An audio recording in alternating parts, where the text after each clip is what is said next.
second spring training, obviously, as a manager, just curious, how that changes the way that you are approaching anything, or it doesn't change anything at all. I think it changes stuff for me, because last year, first year, not knowing how to do the job, right? Mm-hmm. So felt like every single day I'm trying to figure out how to do the job, and I need to manage every single game like it's a real game, because I had never managed a game before. So constantly talking out, if this was a regular season game, we would do this. If this is a regular season game, we'd do that.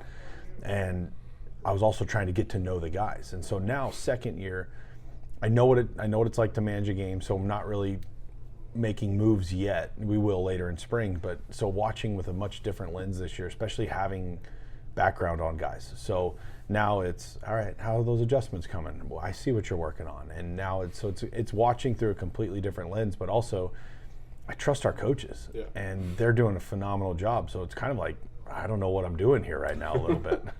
Obviously last year, it couldn't have really gone better. I mean, obviously it could have. You got super close to a World Series. It could have gone to a World Series. But steps away from a World Series, AL Manager of the Year, like, do you think about this? Like, how do I take that to another level? Are you just kind of like forgetting all about last year and just trying to start fresh? I think last year's the foundation for what we want to continue to build on. And I think that every year is different. So we're not going to be able to do things the way we did them last year because we have a different crew. And so for me, it's continuing to learn. We didn't get to the ultimate prize. And even had we gotten to the ultimate prize, I think that's a mistake that a lot of people make, and I don't want to make it. So I'm trying to go into this fresh and learn as much as I can. I'm still asking the same questions. I'm still trying to be curious and learn as much as I can. And I think that's the beauty of baseball, is that every year is different and you have to continually make yourself better. You never have it figured out, and you have to adapt to whatever group you have. Last year you mentioned, some minor tweaks and things organizationally that you were looking to implement, but a lot of it was like the foundational structure the Guardians already had in place. Now you're coming off a season that was your season, going into another season that's your season. Are there any philosophical shifts or like team-wide things that you guys are trying to implement this year? Yeah, I think we did a lot last year. We did there was a lot of change around here, but it was incremental. Mm-hmm. And the foundation that Chris Antonetti, Mike Chernoff, have built here, the minor league structure, the approach that people have of attacking each day, that was here. But we took that and put it into overdrive. And I think that for us, it's continuing to build off of the expectations. And our expectation is that you work every single day to make yourself better so that you can be there for the players. And our expectation for our players is that you work every single day to make yourself better. But you have to live that. Mm-hmm. And so that's where I felt like we did a really good job of pushing the needle, moving that needle in the right direction every single day. Let's get a little bit better every day to ultimately reach where we want to be. You had mentioned just a little while ago that you have different teams, you have to do things differently. Obviously, two big names not here with Jimenez and Naylor. You've been through that as a player, right? Having the roster turnover kind of shift. Even as a head coach, a lot of that is outside of your control. I'm just curious, like,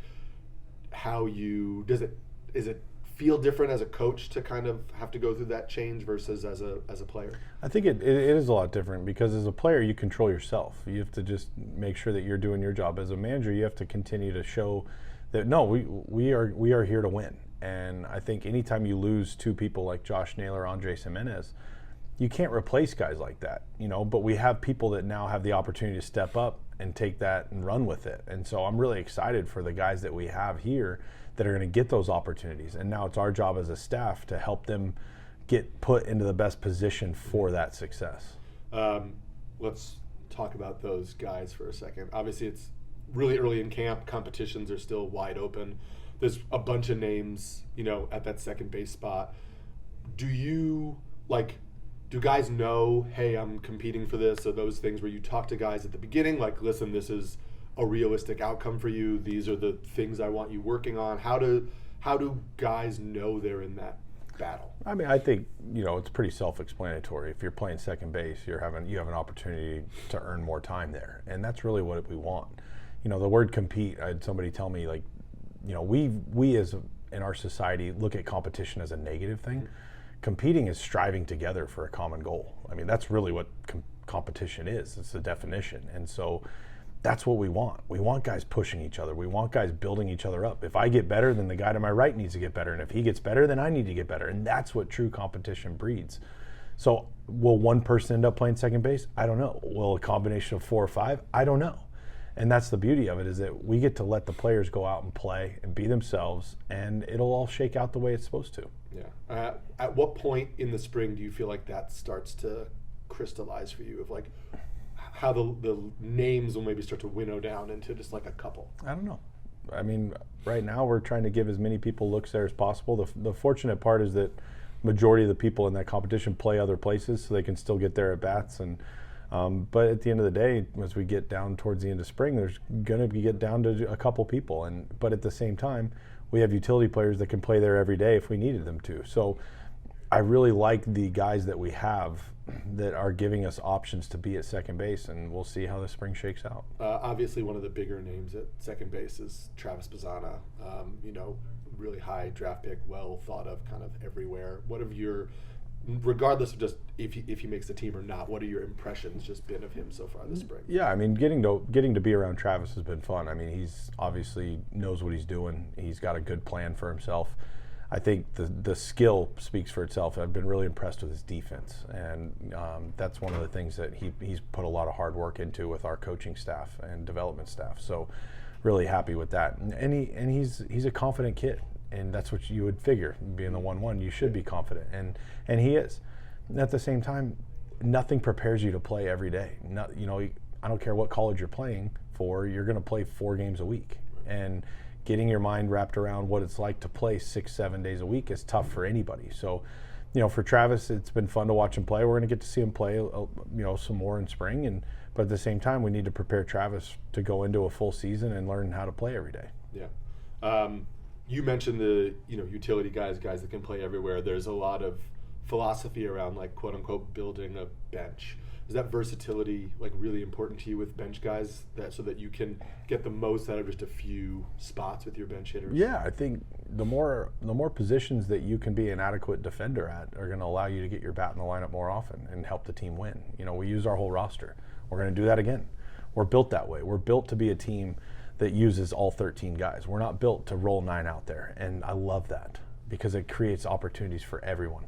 You don't know who's going to click at what time, and if you peg somebody as just a bench player, they're never going to get their opportunity to show you what they can do. And so for me, it's the more positions you can play out on that field, the more opportunities you have to slot into that lineup and make an impact. Yeah, you definitely use everybody on the pitching staff as well. Last year, I think a lot of that, not a lot of that, but some of that had to do with some of just the injuries to the rotation. Brought in a lot of guys. I mean, theoretically, there's like 8 or 9 guys that are, or more, that are MLB caliber starting pitchers. Do you kind of envision also like mixing and matching that depth, having kind of like not just a 5-man set rotation, but using 7 guys, 8 guys, 9 guys as the season goes on? I mean, I think every team, unless you get real lucky, you're going to use more than 5 starters over the course of a year. It's just the way our game is built now. And to have that versatility and depth with our starting pitching options is huge, and that was something that we ran into last year. We because of injuries, lost a lot of our depth, and so that's going to happen every year. And now I feel like we have a really good foundation to build upon. You wound up using the bullpen a lot last year early on. Some of that strategic, some of that again due to not having a lot of starters. Is that something, as you head into the season with your like perfect plan, do you still envision, like, if I can get through 5 with my starters and rely on the strength of this bullpen, I'm happy to do that? Or would you rather utilize the bullpen less than you did last year? You always want the starter to go deep into games. We go into every game hoping and planning for our starter to go 6-7 innings. That's the way you sustain it for a full season. But not every night can go like that. You have to win the game. And some of our best pitchers are in the bullpen, and you want those guys getting those 3 outs. It's really valuable. But in a perfect world, we want 5 to 7 starting pitchers that can get us through 6, and that's the goal every single night. And then you just have to manage the game. And I learned a lot last year. I learned a lot about managing a bullpen. I learned a lot about the caliber of starter, when to push them, when to pen's fresh tonight. As soon as we get the opportunity, let's go to it. But it's a night by night, game by game, and the pitchers will dictate how the night's going to go. And I really feel good about our starting pitching going into this year, and know that we're going to have. I'm hoping we have a lot fewer bullpen innings. When you say you learned a lot about managing the bullpen last year, can you tell me like one thing that kind of stands out to you? Yeah, I mean, I thought we did a really good job of not running those guys into the ground. And, you know, you had 4 guys with 75 plus appearances, but none of them were tired. Mm-hmm. And we're mindful. I stay stubborn to giving them their days off. I stay stubborn to not going 3 in a row. I've watched other people run bullpen guys into the ground because they're chasing the win.